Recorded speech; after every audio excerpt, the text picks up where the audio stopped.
കോഴിക്കോട് ബീച്ചിൽ 7 പേർക്ക് ഇടിമിന്നലേറ്റു. ഇവരെ ബീച്ച് ആശുപത്രിയിൽ പ്രവേശിപ്പിച്ചു.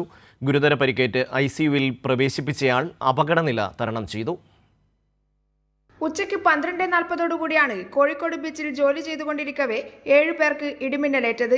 ശക്തമായ മിന്നലേറ്റ് ബോധരഹിതരായ ഇവരെ നാട്ടുകാർ ബീച്ച് ആശുപത്രിയിൽ പ്രവേശിപ്പിക്കുകയായിരുന്നു. നമ്മളെ വലിയ ബാരലുണ്ട്, 250 ബാരലിൽ സ്ഥിരമായിട്ട് വെള്ളം കയറ്റി പോലേക്ക് നനയ്ക്കാൻ വേണ്ടി തമിഴ്നാട്ടിൽ കൊണ്ട് ആ ജോലി ചെയ്യുന്ന കുട്ടികളാണ്.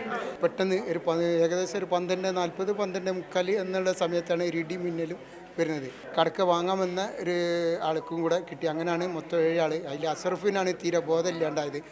അബ്ദുൽ മനാഫ്, അബ്ദുൽ ലത്തീഫ്, സുബൈർ, സലീം, ഷെരീഫ്, മുഹമ്മദ് ഹനീൻ എന്നിവർക്കാണ് പരിക്കേറ്റത്. സൗത്ത് ബീച്ചിൽ വെള്ളം നിറച്ച ബാരലുകൾ ലോറിയിലേക്ക് കയറ്റുകയായിരുന്നു ഇവർ.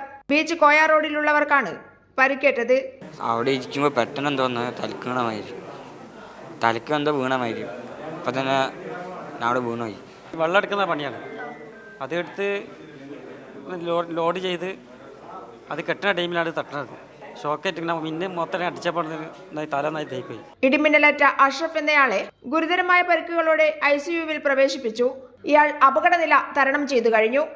കൈരളി ന്യൂസ്, കോഴിക്കോട്.